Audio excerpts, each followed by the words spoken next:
We have a guest with us right now. I want to say good morning to Alex Pattakos. Alex is, of course, from Greek heritage, and he has a great new book called The OPA Way we want to talk about. Alex, good morning to you.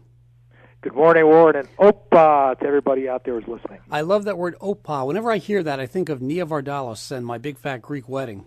Very good. She'd be very happy to hear that. Yes. Well, we had her on the show about a year ago talking about that, and what a great movie that was. It was the first I ever heard of the word OPA, actually. Oh, okay. Well, now you're going to hear it. Your listeners will. Actually, there's a sequel to Nia's movie that's in production right now. I heard. So the actual meaning of OPA, what does that mean, Alex? Well, we traced, my co-author and wife, Elaine Dundon, and I traced the word back to the ancient writings of Homer in the Iliad and the Odyssey. And so in the ancient times, it really has two different meanings. Almost like the Chinese symbol, the yin and the yang, there are two O's in the Greek alphabet. So there's two different versions of OPA. One of them is the one that you just mentioned. It's kind of this celebration of life, the enthusiasm, the expressing of our spirit in celebration, whether it's at a wedding, whether a party, whether it's just being able to, want to have a good time and experience life at the fullest. The other side of OPA is really about keeping your eyes open, be aware, look out for dangers, and look out for opportunities in your path in both cases. So that's the ancient version. And then what Elaine and I have done is that, based on the work over the last at least 4 years in preparing for this, we developed an acronym, very simple acronym that's really a mantra for living. It's O is others, P is purpose, A is attitude. So the mantra for living is others, purpose, attitude. So let me ask you this before we get into the book, too. If you watch the movie, of course, Michael Constantine, who played the father on the show, so proud of being Greek. So how great is it to be of Greek heritage? You can't really describe it. It's something you got to feel. I mean, this is something that was actually a PBS special just about a week or so ago, in which they profiled three, very well-known Greek Americans: Tina Fey, David Sedaris, and George Stephanopoulos, and just to watch that that tracing of their roots and see the pride that they each of them had was really fantastic. And I feel the same way. I mean, this is just something, because it is a civilization that brought us so many things, and in spite of the crisis, in spite of all the more recent phenomenon and things we've seen on the media. The Greeks have been very resilient, and that's one of the things that Elaine and I found, because we started this process and the book and the development of the OPA Way before the economic crisis, and then we kind of traced people as they were going through and still seeing how they were able to experience life. Obviously, we're not going to take or marginalize the significance of the financial issues, but at the same time, if we had the same kind of austerity in the United States, we would have a lot worse challenges to deal with than Greece did.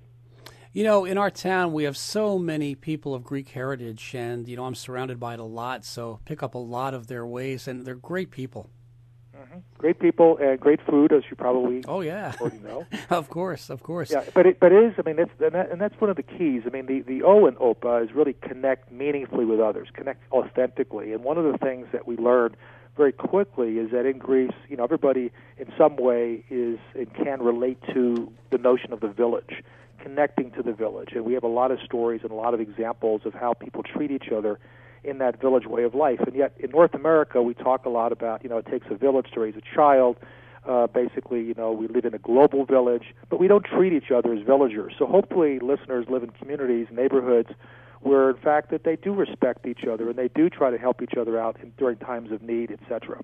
So the book is called The OPA Way, Finding Joy and Meaning in Everyday Life and Work. And the big word in this book is meaning, isn't it, Alex? Absolutely. Talk about that a little bit. Well, I mean, the search for meaning is something that we've, again, traced back a long time. I happen to be blessed. My previous book is a book entitled Prisoners of Our Thoughts, and it was based on the work of my mentor, a very famous psychiatrist by the name of Viktor Frankl, who survived the Holocaust, among other things. And many listeners are probably familiar with his book, Man's Search for Meaning. So Dr. Frankl had encouraged me to write my book, Prisoners of Our Thoughts, and I've been a student of his thinking, for probably most of my life. I can go back to high school when I first read it, I think. And so the idea of finding meaning, I found, and Elaine and I have found since writing this book, is really the driver. It's the fuel that keeps us going during not just good times, but bad times. I mean, not so good times, challenges that we face in life. And I think it's that meaning that intrinsic motivation. It's not something that's outside of ourselves. It's something that we have to dig deep, particularly when we're challenged by life. Is that how are we going to respond? And so I learned this from Dr. Frankl's work and working with him and writing my previous book, and certainly seeing in the OPA way how the Greeks have been able to persevere during whatever challenges are brought their way. And again, like My Big Fat Greek Wedding, like Zorba the Greeks are very expressive, and they're very loud, and they can, they don't hold their feelings in very easily. And so it's not, the OPA way is an alternative pathway to maybe spiritual enlightenment, personal growth, however you want to call it. But the idea behind the OPA way is that it's very expressive. It's not a very silent inner experience. It's inner and outer. It's something that really embodies the entire human being. Do you yourself and Elaine, do you travel to Greece a lot? Absolutely. We spend as much time there as we can. We have a base in the town of Rethymno, which is in Crete, with the island of Crete. And so we spend a lot of time from Rethymno, traveling across not just the islands, but also the mainland, and then, of course, bringing this message not just into Europe and North America, but we've spoken about the OPA way in places like China. We're connected in Australia. So, we just wrote a major piece that included the OPA way for a major health and well-being magazine in India. So this message is universal, so you don't have to, just like My Big Fat Greek Wedding, you don't have to be Greek to appreciate the message in that movie. You mentioned Crete, and my nephew is a Greek citizen. My sister and her husband was stationed on Crete, and my nephew was born there, so he is officially a Greek citizen. Okay, well, probably Suda Bay, probably is where he was stationed there. There's a large, we have a naval presence there in Crete. Sure. No, but that's fantastic. And the thing is, I'm sure, if you've had any connections at all and discussions about the hospitality that's offered in Greece and especially in Crete, again, it's beyond the food. It's how we treat each other. And then, of course, the P and the purpose part of OPA is about, going back to things like, the people like Socrates and the Temple of Delphi, where it says, know thyself. And that particular phrase has been attributed to a number of ancient Greek philosophers and Greek thinkers. But the idea of really doing self-discovery and connecting with our true nature, our core essence, we write about that and describe how that can be done in our book. And then the A, the attitude part, is embracing, again, all of life, not just the ups, but also the not-so-good times in our life. And this is really embodied in that last very famous scene in the movie Zorba the Greek, when everything is falling apart all around the Anthony Quinn character, and they end up dancing on the beach. And it's not that they're making fun of the fact that life has thrown them a curve. It's really about, let's not become prisoners of our thoughts. Let's not get stuck. Let's figure out how in the heck can we turn this thing around and keep on moving forward. And that's really what I'm hoping listeners hear from this interview is the fact that OPA is a mantra. And if you can think about, if I can get, and Elaine and I can get young Chinese children to say others, purpose, attitude, OPA, and realize that that's a way to deal with whatever life throws at us. I mean, in fact, that's the kind of message that we hope can be conveyed and that people can take with them after they read the book. Hopefully they will read the book. In the book, of course, you mentioned the 3 core lessons, but also some practices and several pathways to help readers learn how to transform their lives. Yeah, well, that's the key here, is that we have the 3 core lessons because the mantra is others, purpose, attitude. We want people to understand, well, how do we connect meaningfully with others? How do we engage with deeper purpose? And how can we embrace life, all of life, with attitude? And so we provide different examples. For example, under the others, one of the practices is connect with the village. And the village is not just necessarily a physical village, a geographical village. It's a metaphorical village. So when we're at work, how do we treat our coworkers? How do we treat our customers, our partners, our students, our patients, as if we really care about them? And that's really what the village concept is all about. You don't have to go out and move off the grid into a village. And so under each of these, each core lesson, we have these various practices. We have examples of how do you live in the village, how can you provide better hospitality. So if you go into a Greek restaurant, the food might not be any better than other restaurants, but the experience, the hospitality that Greeks give makes it all worthwhile. And so, not that, I love great food, so that's, I'm biased in that respect. But the idea is a lot of our restaurants, a lot of our businesses treat human beings as transactions, not as human beings, not as human spirits.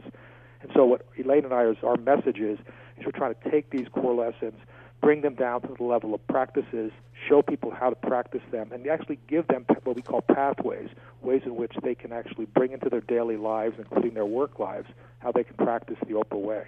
Alex, from talking to you and from what I've seen in the book, it seems like you and Elaine are very, very passionate about what you do. Do you think? I think. OPA. Well, besides being Greek, of Greek heritage, particularly Cretan heritage, I was born in Brooklyn, New York. Oh. So, and when I was growing up in Brooklyn, it wasn't the chic place to be. But the thing is, I'm really proud of the fact that Brooklyn now is something that is I could be proud of. But when I was younger, if I wasn't born in another borough of New York, or if I wasn't in northern Jersey, people would say, well, you're Brooklyn. You're a Brooklynite. So now it's really, I could be proud of that. So the idea of having the Greek Cretan DNA plus the upbringing in New York City, passion comes with it. I mean, actually, the word enthusiasm, which is really the one side of the OPA coin I was referring to, really from the Greek can be translated into English as manifesting the God or spirit within. So when somebody's truly enthusiastic about their life, about their work, and so forth, they really are manifesting that spirit that comes out. And when Elaine and I work with individuals and provide some spiritual guidance to them as to how they can move along the OPA way path, we can look at somebody, just like when we go into organizations, and some people are really enthusiastic, and then in other places, we go into workplaces where it's like a scene from the movie The Sixth Sense. We see dead people. So part of it is to really, how do you bring people back to a life? And what OPA is, it's pretty hard to say, as you know this, Warren, it's very hard to say the word OPA without being enthusiastic. You have to be enthusiastic. Watch the movie. Absolutely. You'll see how enthusiastic Absolutely. they were indeed. So both you and Elaine are doctors as well, I see, right? Yes. Yeah. Interesting. And most of Elaine's background is originally in business, then she moved into philosophy and metaphysics. My background is in political science and psychology. Both of us have been university professors. Both of us have been advisors to governments and companies. And as you've seen in the book, we've had some incredible endorsements, advanced praise of the book from people in the political realm and government, in business and personal life. All types of people, celebrities, actors, and so forth. And so, this is something, again, it resonates with people because it's about elevating the human spirit. It's about getting people to feel that life matters. And in a world where there's so much uncertainty, insecurities, we see boredom, we see people in all kinds of existential angst because they're worried about retiring, they're worrying about their kids, they're worrying about their house, they're worrying about, financial security or insecurities, or because of, the world stage right now seems to be in chaos. And so the OPA way provides kind of a pathway to help you stay on course in spite of all the things that are happening, because most of these things we can't do anything about them anyway.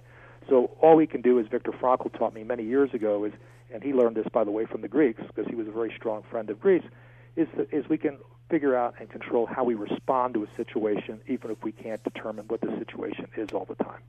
Alex, we're just about out of time. What would you like to talk to you? And now, you know what, I'm kind of in the mood to step out for a little spanakopita. What do you think? You got to have some spanakopita. That's correct. Yes, indeed. A little dancing, but that's the key here. And again, I hope that your listeners, Warren, if anything, when something is going bad, you got a flat tire, you miss the train, the subway, whatever may happen, you don't get invited to the prom.